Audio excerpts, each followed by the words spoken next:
So what was the purpose of Black Panther 2 if it wasn't to strip the self-esteem of black kids who was riding high for Black Panther 1? They whipped our ass. They went into Wakanda and whipped everybody's ass. Oh my God. We got Dr. Umar. We're going to take a look at this. We're obviously not going to watch the entire hour interview, but there was a part in this where they were talking about Black Panther. And when we talk about culture and how it's impacted, even on Sunday, on our Sunday show, we were talking about which is more influential, music or movies. I think that they both play a role in different areas. But this conversation around, obviously, Wakanda Forever, I think that movies play a larger role and do it in a more a larger role than we're aware of or acknowledge or are conscious of. And movies do it in a very, very discreet way. To me, music does it maybe with the sounds of the drill, beats and music to, kind of change your energy. And obviously it's a very direct when you hear some of the lyrics that a lot of the artists are using. So I think that it's a more direct way of influencing culture compared to the movies, which just kind of set a tone based on, well, who are the most likable characters? When you think about The Wire, I don't think anybody would associate the movie The Wire with the first thing that people would say is, nah, man, they were pushing all that LGBTQ stuff. I don't think that when people hear about The Wire, and Jason Whitlock was talking about it the other day, I don't know if y'all remember the video, but a lot of people that watch The Wire, I'm sure are not cool with, the whole LGBTQ movement across the board. I'm just assuming that everybody that likes The Wire, okay, boom, y'all get what I'm saying. However,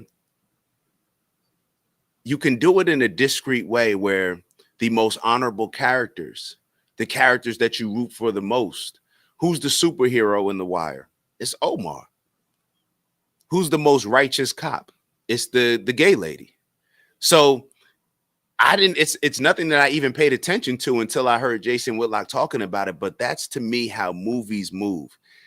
They also, in my opinion, allow us to, they predict what's going to come and almost serve as an icebreaker to where now when things start to actually play out in real life, whether it's a guy playing sports against a woman, it's almost as if we're already prepared for it and we already saw it and already acknowledged it, with a lot of these more discreet ways of communication and influence, but it just kind of subconsciously makes us easier to accept it, makes it easier for us to accept it. All right, so let's get into this convo with Dr. Umar. Y'all heard enough from me, and let me know your thoughts.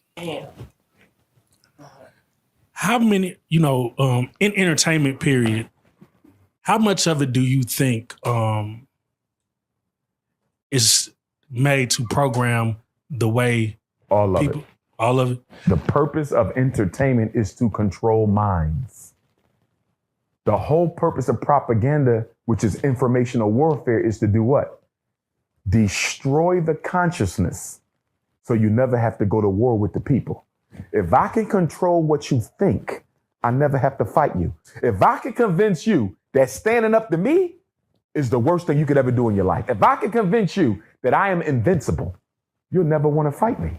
That's why they spend more money on misinformation than they do in the military. And you see how much money they spend on the military. They spend more money on misinformation than they do in the military. And let us be clear about something. You only have about 6 media companies. 95% of everything you see, 95% of everything you read, 95% of everything you hear is either coming to you through Disney, Sony, Time Warner, Bertelsmann, Rupert Murdoch News Group, and I'm leaving one out. 6 companies control 95% of all the media in the world. And you wonder why they control our athletes, they control our celebrities, they control what we think. Whoever controls the information controls the world. And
Oh, I'm sorry. All right, my fault. I did pass gas.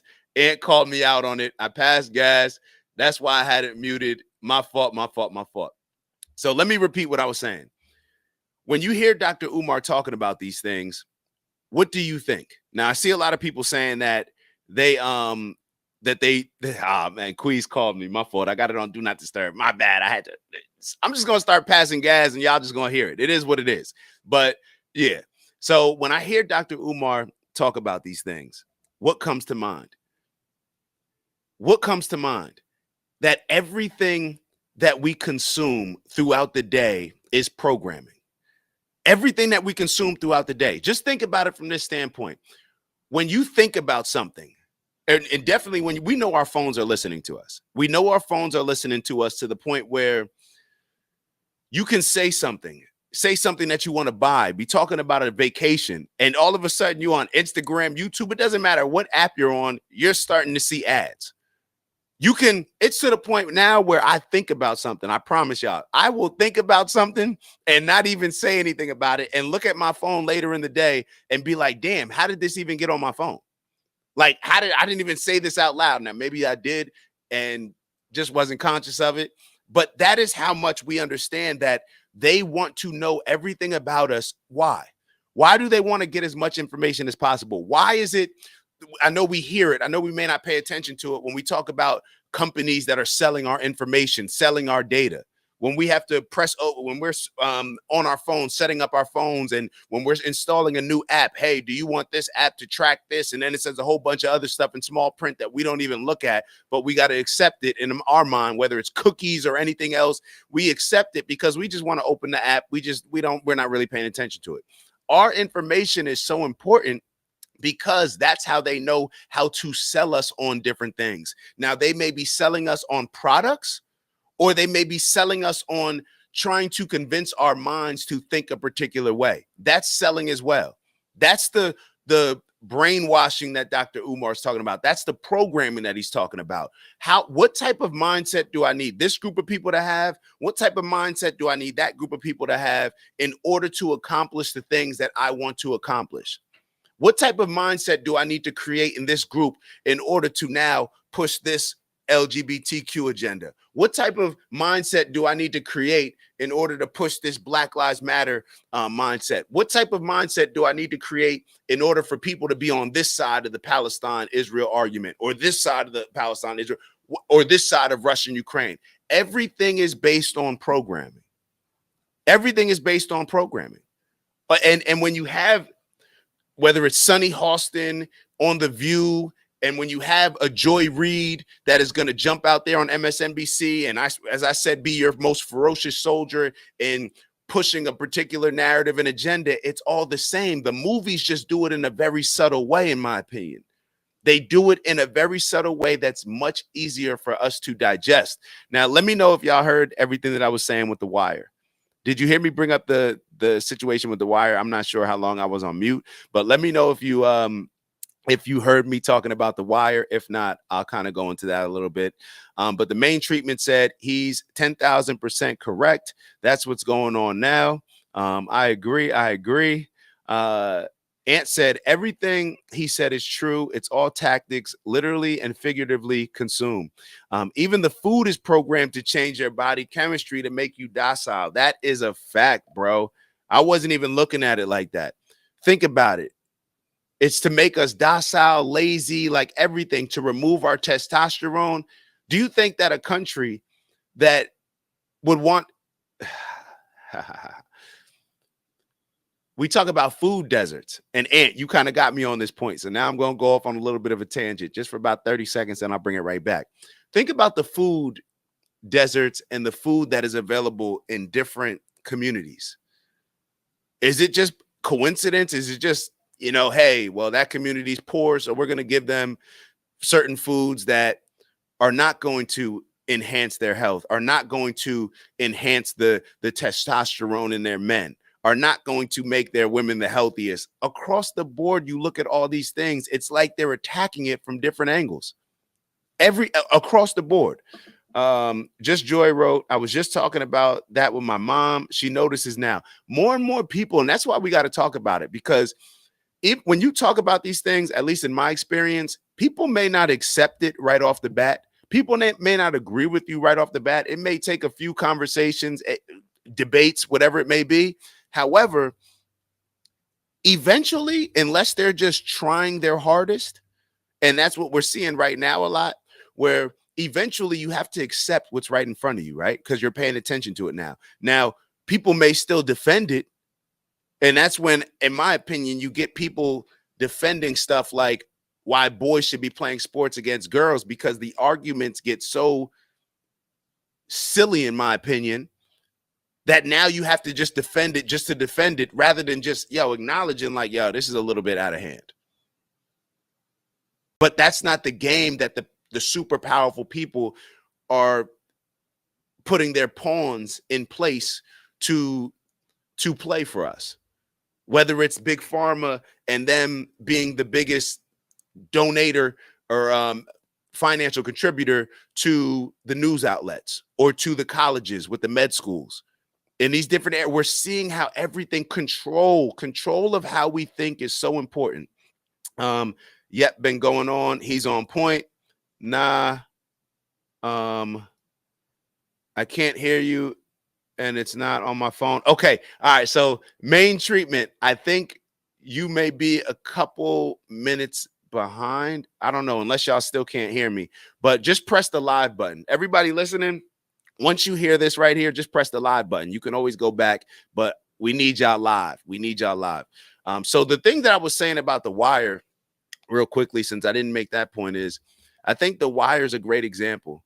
And once again, let me know if y'all already heard me say this, because I said it, but I think I was muted.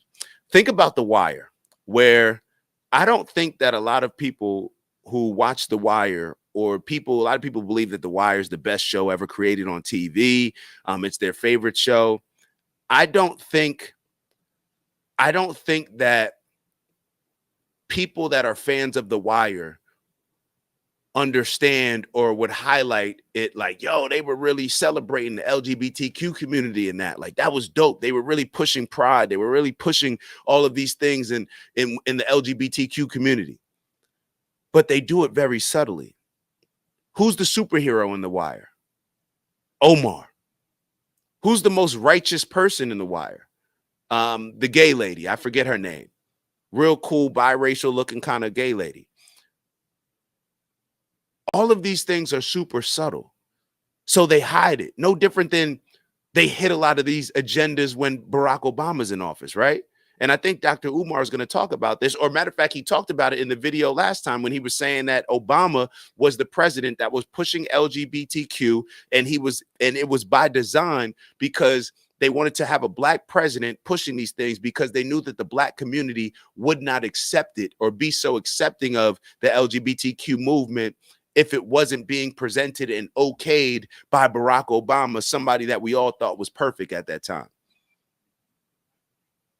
So this is what's happening. It's a very subtle thing, but it's right in front of our face a lot of times. All right. So sorry about that. So a couple of y'all had to go out and come back in. My apologies. But let's keep going with this Dr. Umar interview, and keep letting me know your thoughts in the chat. Keep letting me know your thoughts. And what are the most important aspects of information? It is the images and the sound. Right. The brain is ruled by what it sees and what it hears. So, with that being said, Jay-Z, what are your thoughts about this? Everything that's going on with Jay-Z right now? I think the Jay-Z situation, here's what I believe. Bill Cosby. I want to go back to this. I'm just jumping around clips wise. I'm going a little bit earlier, but I want y'all to hear this out when it comes to Black Panther. So what was the purpose of Black Panther 2 if it wasn't to strip the self-esteem of black kids who was riding high for Black Panther 1? They whipped our ass. They went into Wakanda and whipped everybody's ass. Jabari from the Mountain Tribe, he wasn't doing shit in Black Panther 2. He got his ass whipped. You feel me? So, and then remember they killed the mother? Oh my God. What Black Panther? What black person you know? They kill Auntie Angela Bassett. Kill your mother. You come back and make peace with the people who killed your mother? Damn. What kind of movie was that? Listen, Ryan Coogler. You're not going to tell me Ryan Coogler writing these himself. Nah. No black man is writing no movie where your people get destroyed by another race. And it's supposed... You ain't killing my mama and then Come on, man. good after that. Yo, that movie, I almost walked out and I'm sitting next to my godson. I'm like, what is this? Let's go. I wouldn't take my kids to see this. Hold on. Let's go back a sec. In my opinion, Dr. Umar is not even highlighting that they started doing this in the first one, which is why I never watched the second one. Think about the first Black Panther. Think about what the storyline was. Who was the villain and who was the hero? In my opinion, Killmonger, he was the hero. I was confused why everybody thought that the Black Panther was the hero. Here you have a group. Think about it like this. You have Wakanda, small environment that has this secret potion, secret mineral that can help heal a lot of people throughout the world. A lot of people that look just like the people in Wakanda. And then you have that, but they want to keep it all to themselves. They don't want to let anybody know because they're worried if they expose it to other people, if they use it to help other people, then eventually people are going to come and take it from them. I thought that was selfish. I thought Killmonger was the one that's going like, nah, y'all ain't just keeping this just for y'all. You guys have a responsibility to help out other people that look just like you and maybe others as well. But what did they do? They created this villain role around Killmonger. When Killmonger, what was he doing? He like, yo, nah, y'all can't just keep this here. There's a lot of other people that this could help throughout the world in America, and y'all need to be helping Americans. Y'all can't just be sitting out here by yourselves when y'all have the ability to help other people. Think about how we think right now. A lot of black people willing to jump out the window. You got a lot of LGBTQ people willing to jump out the window and defend Palestine, right? Let's just be honest. Willing to defend Palestine when Palestine, I don't think is too accepting of the LGBTQ community. Black people willing to cause issues, call out white America, call out this and that, call out. Did Palestine come to our aid? Now, I'm not saying that we shouldn't be aware, you can't have an opinion on it. But my thing is, if you have the ability to help people and you decide not to, it's just very ironic when you think about how we move right now. Y'all know what it is. It's Dak from the OG Network. Man, I just want to thank y'all. That's right, to thank y'all for all of your tremendous support over the years, whether you've been rocking with us from the beginning or maybe this is the first show that you're checking out on the network. We want to thank you nonetheless. And we have an ask, all right? We have a goal of reaching 20,000 subscribers by the end of March. That's right, 20K by the end of March. It's not a real goal unless you put a date on it. And with that, we need your help. So we ask that if you are enjoying the content that you like, subscribe if you haven't already. And if you're feeling real generous, maybe share with some friends and family. All right, I'll let y'all go. And once again, thank you for your continued support. And we look forward to growing with y'all. See y'all. Right now, we want to be the ones to help out everybody in their struggle. Black people, we want to help with the feminist movement. We want to help with the LGBTQ movement. We want to help with this, help with that. We want to, we want to align ourselves with all the groups that are getting oppressed, right? Or that we feel are getting oppressed. So why, when we look at the Black Panther, is the Black Panther the hero? They weren't trying to help everybody. They were just trying to keep everything to themselves to preserve their own well-being.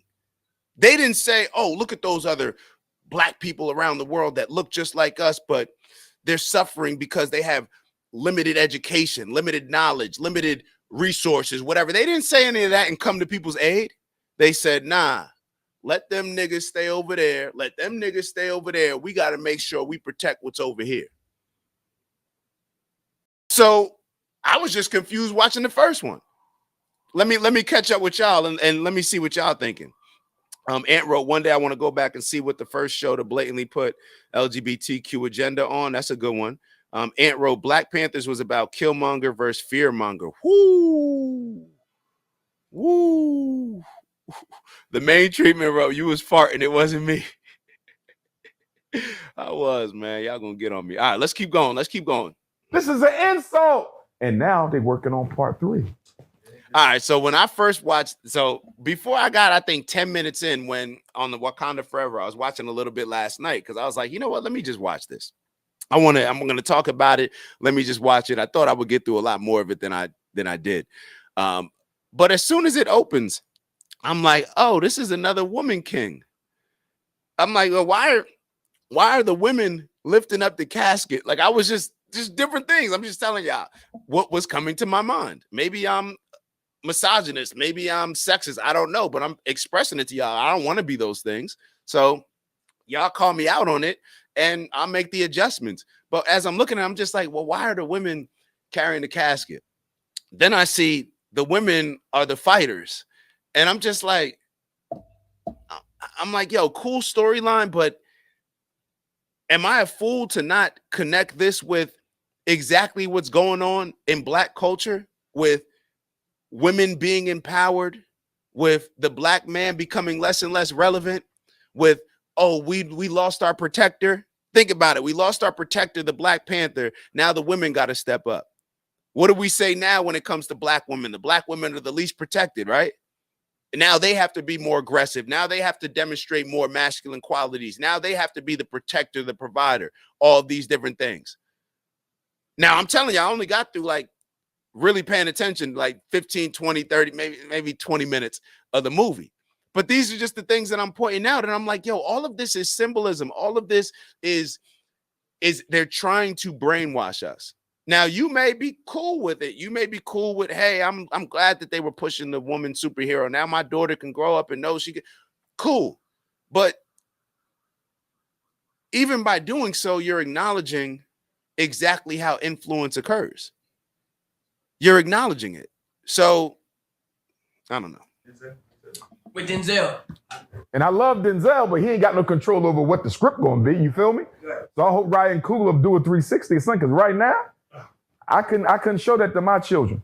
Remember now, that's the first superhero movie that will be viewed by every African child in the world. Now, I also, this is where, I don't think Dr. Umar will ever call out the things that I'm calling out as far as with the women, because Dr. Umar, he calls out women at times, but in my opinion, his audience is more based on, or his brand is more based on pandering more to women. So he'll call out the aspect that he's talking about with, oh, well, yeah, they killed the mother. I didn't even see any of this stuff. They killed the mother, and now like you cool with the people that killed your mother. Like, that's not cool. So he'll call out that type of symbolism, but I don't think that he'll call out the women's empowerment symbolism and how that impacts. Like, he'll talk very clearly and understand very clearly about the impact of the other things. But in my opinion, he's a little hesitant to call out the things that I'm calling out. Every Black child on the planet saw Black Panther, and look at the messages they got from it. Look at the messages. Completely toxic. Black Panther 2, look at the messages. And as far as I'm concerned, Black Panther 2, to me, was a prophetic message to Black America that we're about to wash out the black with the brown. Black Panther 2 was a preview of the migrant crisis. We should have went against a white superhero. That's what we should have did. Should have been. That'd have been a better move. That black versus brown, I ain't like that theme. But I do think it was a forerunner to the migrant crisis. What did they do in New York? What did they do in Chicago? They washed out black people with the migrants. That's exactly what they did with the underwater people in Black Panther 2. Washed us right the hell out. Yo, a lot of these movies set the tone. I don't know if y'all remember when we jumped on here, because I saw Avatar real late. Like, the first time I saw Avatar was when the second Avatar came out, which I think was like 10 years after the first one. And I'm watching the Avatar and I'm like, yo, I'm watching these Avatar movies and I'm like, yo, these are like historical movies. Like, this is just saying exactly what happened here, and they're also predicting certain things. Like, I had no idea that Avatar was about that, because when it first came out, matter of fact, I don't think it was 10 years. I think it was like a 20 year. span between the first one and the second one. Y'all let me know. But as I'm watching it, I'm just like, yo, this is setting the tone. It's talking about history. Like, I don't even think I was mature enough to truly understand what Avatar was when it first came out. And that's what Dr. Umar is talking about with Black Panther. Kids are not going to necessarily understand, oh, this is being pushed so it can impact us in this way. This is being pushed so it can promote us to have this type of mindset. I do not think that our younger generation are looking at it like that from that standpoint. To be totally honest, I don't even think most of our adults are looking at it like that. I don't think so. So I don't know. Let's keep going a little bit. What do you think about them making Bucky the black, the Winter Soldier? He was the White Panther. I didn't understand the last scene in the movie. Who was the white dude at the end? Jesus. That's Bucky. Cracker G. Who is he? So he's the Winter Soldier in the comic All right, I didn't see comic book. That's so Captain he's America's his own character. He's his own character. What was he doing in the? All right, so we're gonna move on from there. That's enough for Dr. Umar.